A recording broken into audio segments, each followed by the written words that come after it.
So just as the derivative came as a result of trying to solve a problem of an instantaneous rate of change, another important concept in calculus comes from attempting to solve a type of problem.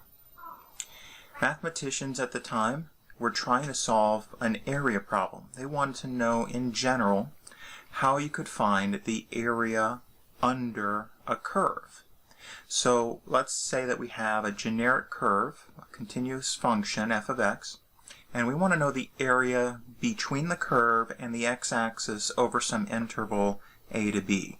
So let's just say, here's the a and here's the b arbitrarily. Let's put a less than b.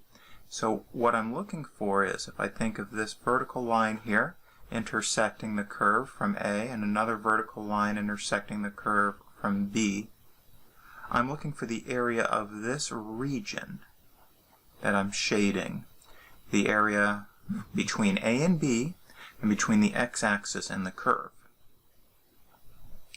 Alright, so now we will define this area with a new notation. Alright, so this area we will define as the integral symbol from a to b of f of x dx. So that's the definition. We're going to accept that this area, this region under the curve f of x between the x-axis and the function, and from a to b, left to right, is defined by this symbol, integral a to b of f of x dx. So then came the problem, well, okay, we got this notation, so what? How can we find this area? And what they started with is approximations. And what they thought is, well, if I can't find the area of this region exactly, maybe I can approximate it with something I know how to find the area of. Rectangles. Rectangles are easy to find the area, and we can build rectangles easily and add up the area of the rectangles and hopefully get an approximation. So what they said is, well, let's break this up into rectangles. Let's break up this region into rectangles, add up those rectangles, and see what happens. So we're going to approximate the area with the sum of rectangles, with the sum of the areas of rectangles. So let's see some examples of that. Alright, so here we are asked to approximate the area under the curve f of x equals 20 minus 0.2x squared, a basic quadratic function, over the interval 1, 9, using 4 equal width rectangles and using left sample points. Alright, so the first thing that we should do here is, well, if we have the interval, right, we're given the interval 1 to 9, and we want to use left sample points, it might be a good idea to sort of get an idea of what these rectangles look like. So we have the interval 1, 9, and we want 4 equal width rectangles. Then the width of each rectangle would be 9 minus 1 over 4. 9 minus 1. The width of the entire region is 8 units. And I'm going to break it up into 4 rectangles, so 9 minus 1 over 4, that leaves, that's 2. The width of each rectangle is 2. So now using left sample points, well, so now I have a rectangle that's now this wide. Now I've got to figure out what's the height of the rectangle. If I use left sample points, then my first rectangle would have this height right here, where the curve, right. So that's what we mean by the left sample point. I would use this function value to find the height. So there's my first rectangle. Now that first height is f of 1. So my first rectangle, if I call this, let me call this R1. There's my first rectangle. R1, the area of R1 would be the function at 1 times 2. Height, that's the function at 1, times 2, the width. All right, so now R2, I'm going to use lowercase letter here, R2 would use this as the sample point. All right, so there's R2, and the area of R2 would be f of 3 times 2. All right, similarly, R3 would be f of 5 times 2.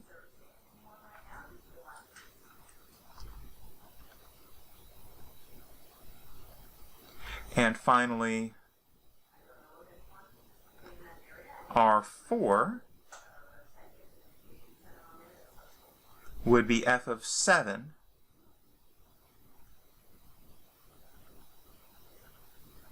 times 2. And so notice that all of these have a common factor of 2. So then this area, the area of this region, A, would be approximated by f of 1 plus f of 3 plus f of 5 plus f of 7 times 2. And now we can calculate this. So let's bring up a calculator, because this is going to have a lot of calculations. Let's bring up our calculator here. And I'm going to show you a nice trick that we can use for something like this. So if I go to my y equals screen and type in the function 20 minus 0.2x squared, then I can go to my home screen and I can bring up the variable. I just put the equation in y1. I can bring up the variable y1. So if I go to the variables and move over to the y variables and hit enter, there's the y1. I can bring up y1 and then I type in of 1. y1 of 1 is 19.8. All right, so now let me calculate y1 of 1 plus variables y1 of 3 plus variables y variables function y1 of 5 plus variables y variables function y1 of 7. So that would be 63.2 times 2.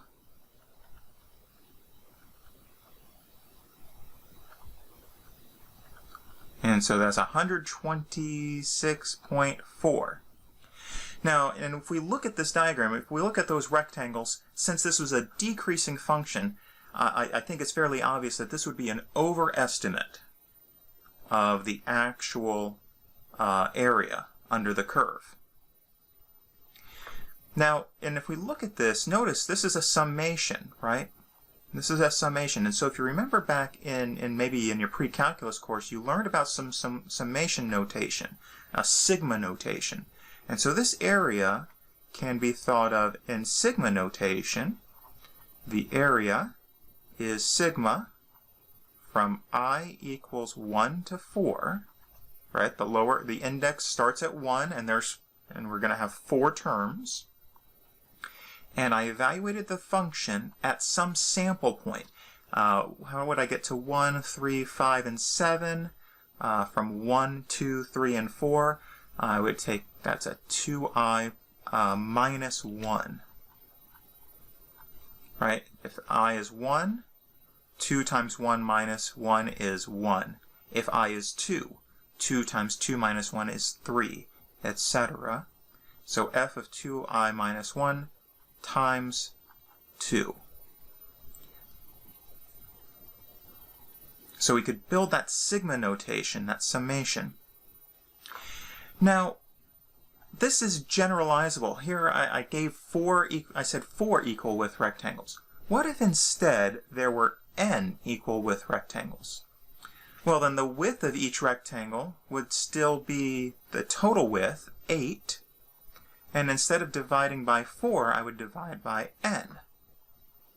Now, if we were still using left sample points, my first sample would still be 1. But my last value wouldn't be 7 anymore.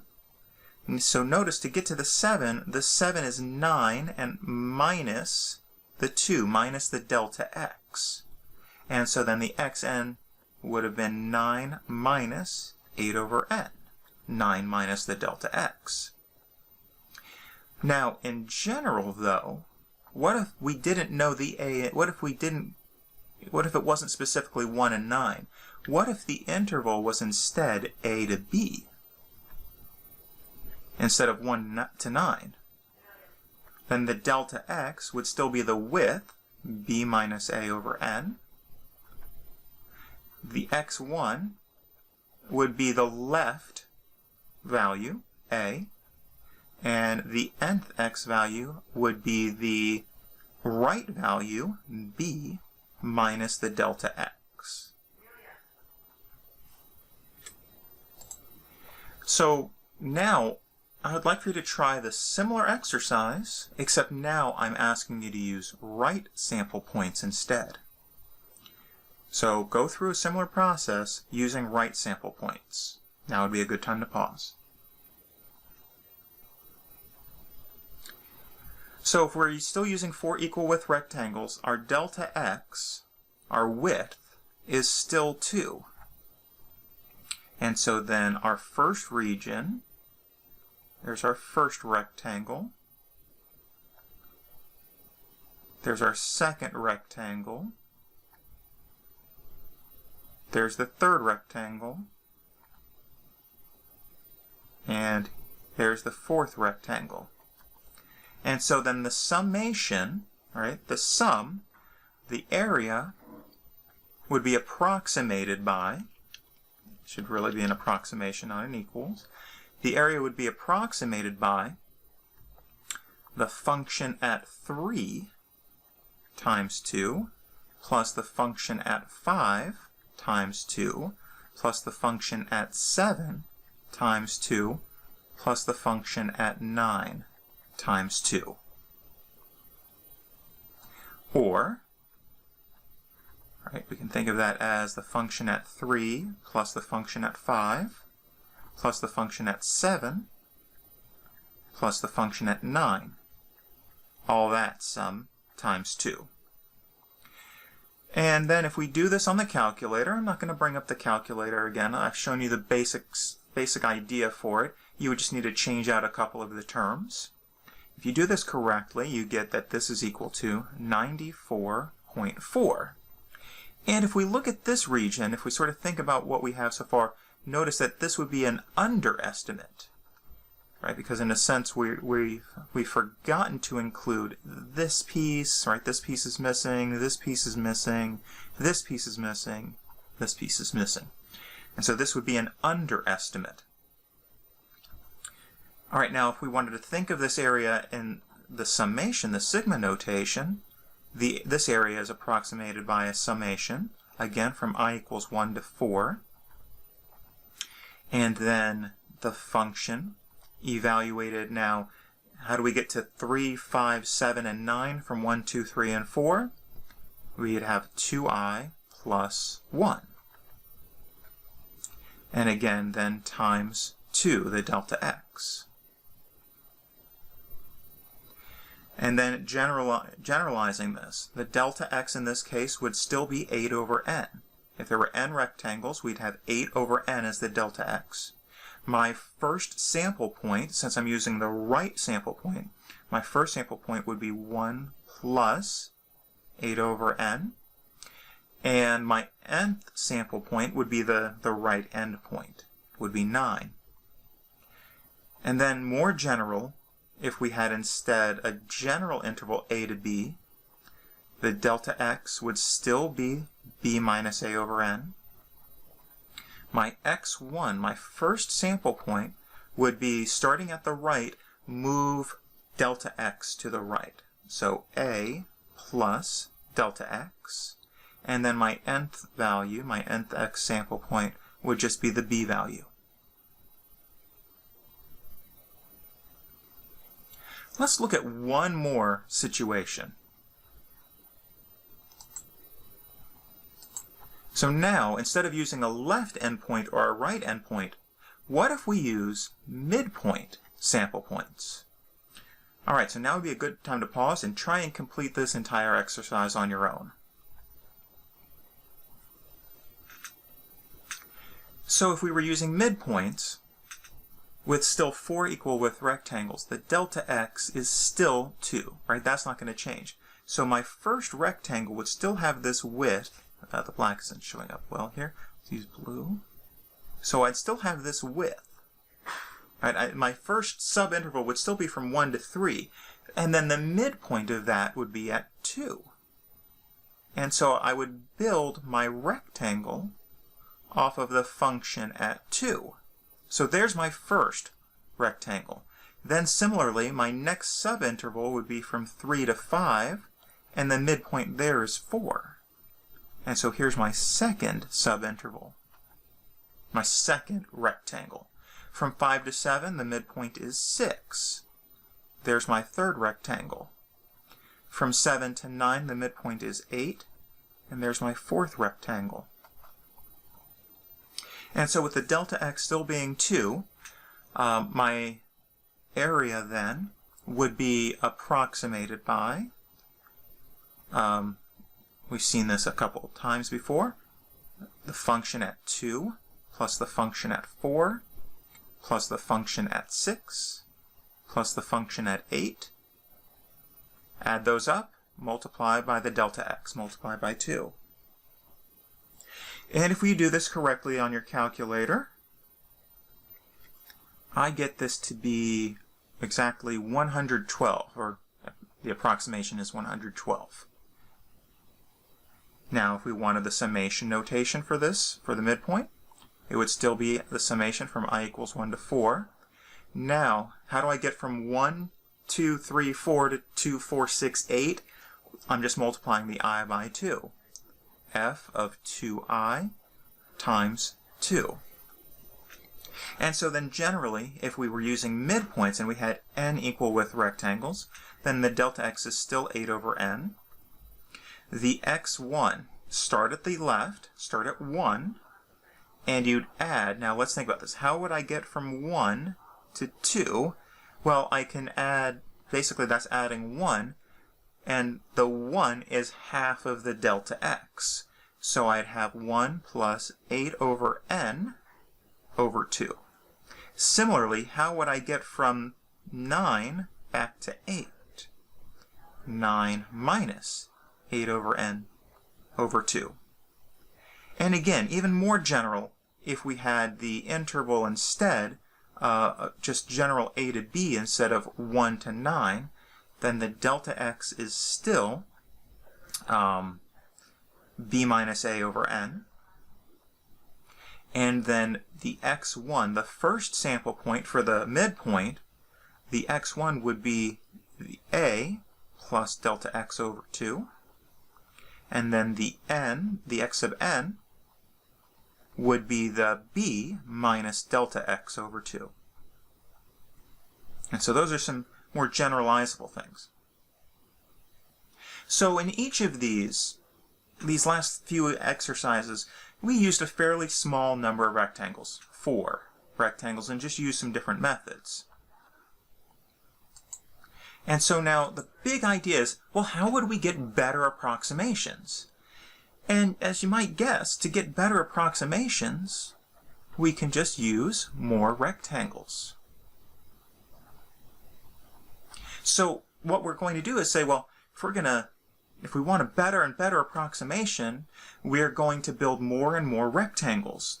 And we're going to use equal width rectangles. It turns out in calculus, the people who have studied this in much more detail, you don't actually have to use equal width rectangles. But for our purposes, we're going to use equal width rectangles.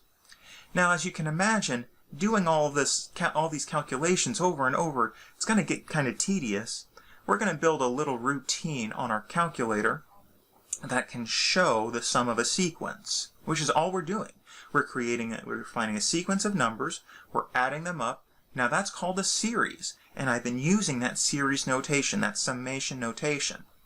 Now on the 83 or TI-83 or 84 calculators, we can do this. There's a sequence of commands that we can call up to do this.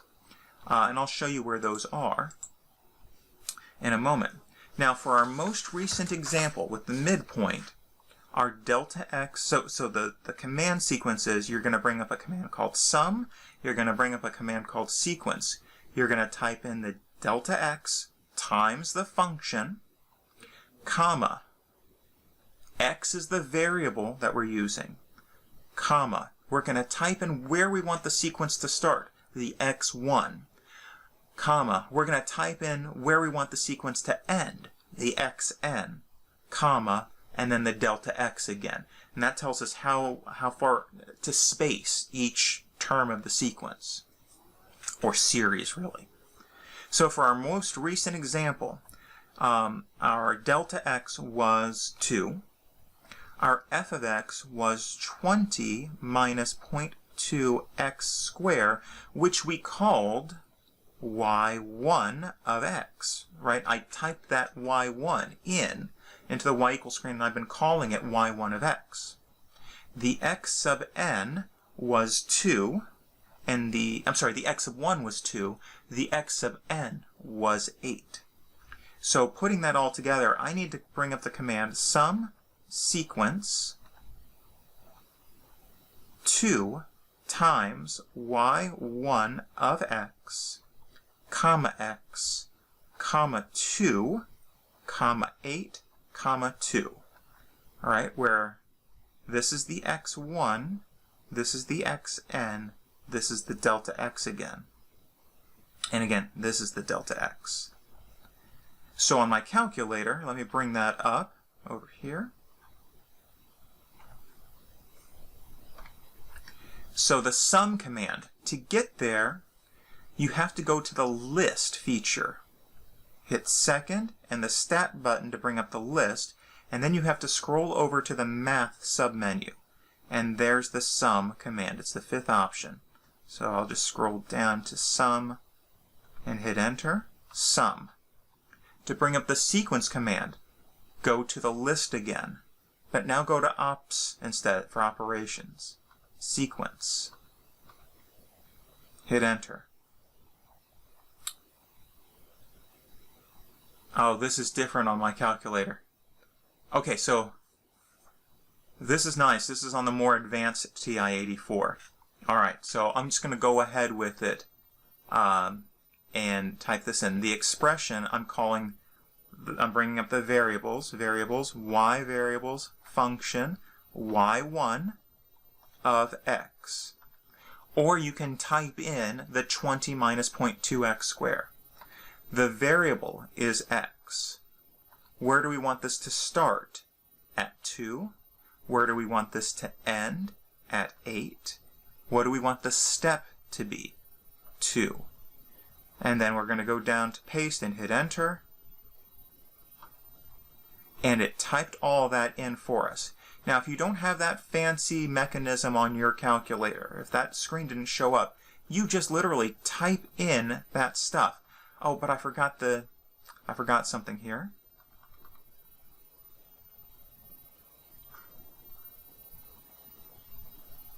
I forgot to type in the 2 times the y1 here. So I need to bring in 2 times y1. So second insert 2. You can bring in the times as well. And so then you'll just literally type in that expression, 2y1 of x. Now let's put another closing parenthesis here on the end and hit enter. And hopefully this gives us 112, which was the same result we got through the more manual work. So there's the routine. Now let's see some further examples with more rectangles. So now let's go through this again, but now using n equal with rectangle. So now I'm giving you some different n's. So now let n equal 10, let n equal 50, let n equal 100, and again midpoints.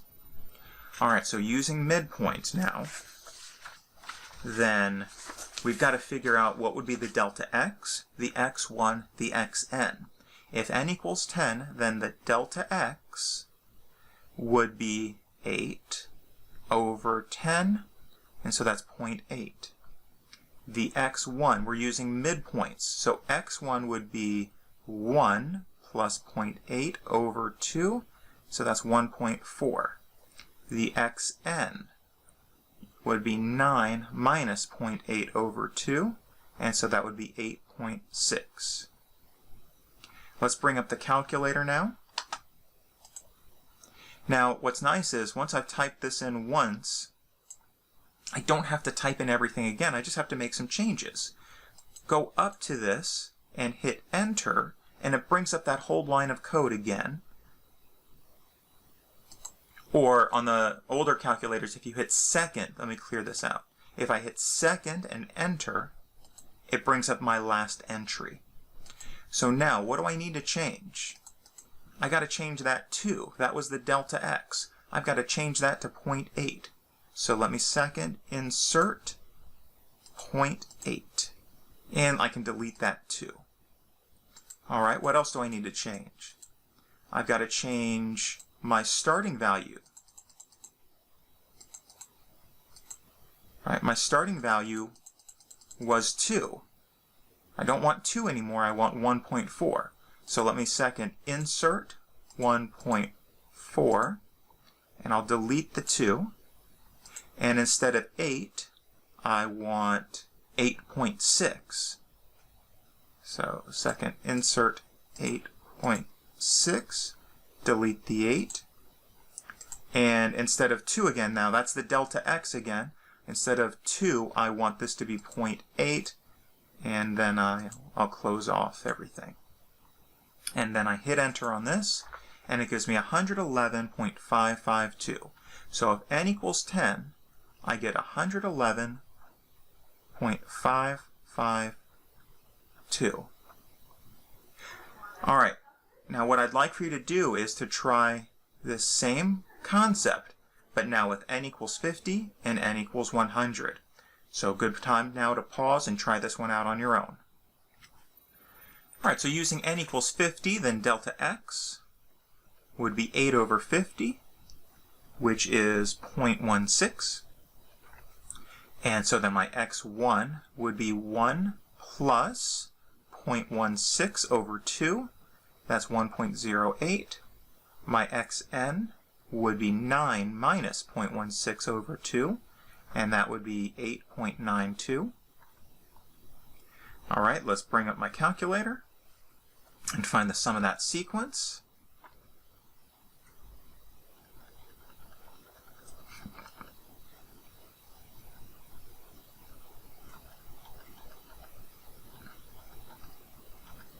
All right, so I need a 0.16 here. Let me insert a 1, 6, and delete that 8.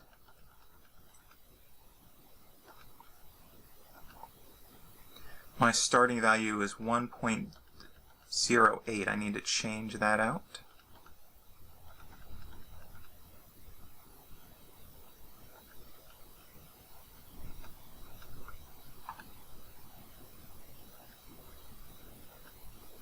.08.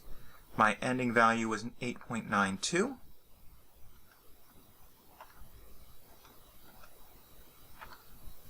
And my delta x again was 0.16.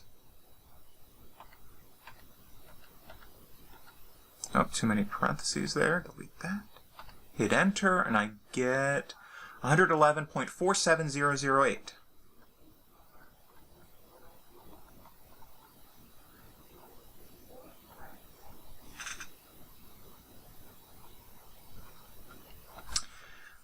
If n equals 100, the delta x, I'm not going to go through every single step here. The delta x is 0.08. The x1 is 1.04. The xn is 8.96. And then if we bring all that together, the summation ends up being 111.46752. And I went ahead and I did one more example on my own. I said, well, what if n was 500? If n was 500, then the summation was 111.4667008. All right, and if we look at these values, as n is increasing, the summation appears to be approaching a value. Right, 111, that seems to be constant, and then from n equals 50 on, we have a 0.4, and then from n equals 100 on, we have a 0.46. And so it turns out that this area does approach a specific value. It turns out that the area, the integral from 1 to 9 of 20 minus 0.2 x squared dx, it turns out that this is exactly 1,672 over 15, which is equal to 111.46, and with a bar over the 6, so that 6 keeps on repeating forever. And so it turns out that if we continue to increase the number of n, we will get closer and closer and closer to that exact value. Now, if we sort of think about this, each of these sums, this sum was a summation from I equals 1 to 10. There were 10 rectangles. And I evaluated the function at some x sub I. I'm not gonna worry about the specific, what would the x sub I be, but this is just, the x sub I was a sample point in that rectangle. And I multiplied that by the delta x. And in this second case here, this was the summation from I equals 1 to 50 of, again, the function at some x sub I, the function evaluated at some point in the sample space, times the delta x. And this one, the third example here, was a summation from I equals 1 to 100 of f of x sub I delta x. And the fourth example, that was a summation from 1 to 100. And it looks like, as I let the n get larger, then this summation gets closer and closer to some specific value. Now that's a really important concept, and it brings back an idea that we've seen in the past. It brings back the concept of a limit. So now in general, what have we done? We said, okay, we've got this area between the curve and the x-axis over some interval AB. All right, so here's the, here's A and here's B. And we want the area of this region. So what we did is we said, well, let's break it up into a bunch of rectangles of equal width. And so we figured out, okay, the delta x is B minus A over N, right? The delta x is, you take the entire width and you divide it by the number of rectangles. And I'm saying now, let this x sub I is a sample point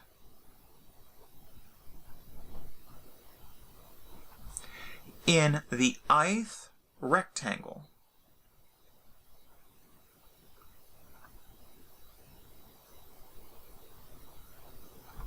of width delta x. Then this area, right, if I say, hey, this is the area of some region, right, if this area, then this area is approximated by the summation from I equals 1 to n, right? There's n rectangles. So I equals 1 to n of the function at x sub I times delta x. And then what we saw was, as we let the n become larger and larger, the values seem to approach a particular number. that we hope is the exact area. And so to try to find the exact area, we say that the area is equal to the limit as n approaches infinity of the summation from I equals 1 to n of f of x sub I times delta x. And this is a really important idea. The guy who figured this out, his name was Riemann. We call this a Riemann sum.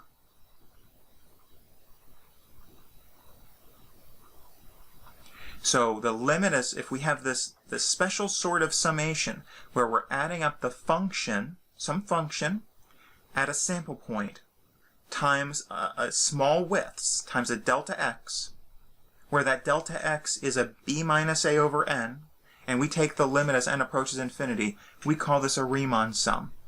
Now, if this limit exists,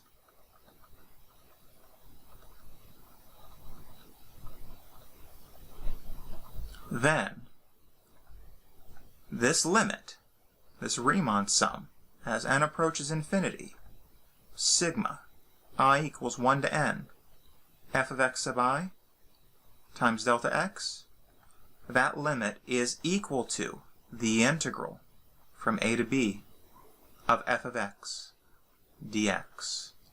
So that area is a Riemann sum. That area is a limit of the function times the function at a sample value times some delta x.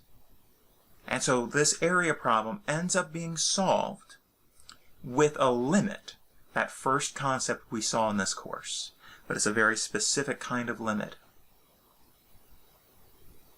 Alright, so we're going to conclude this video about the area problem, and then we're going to connect. We're going to start connecting the integral with the area in the next video.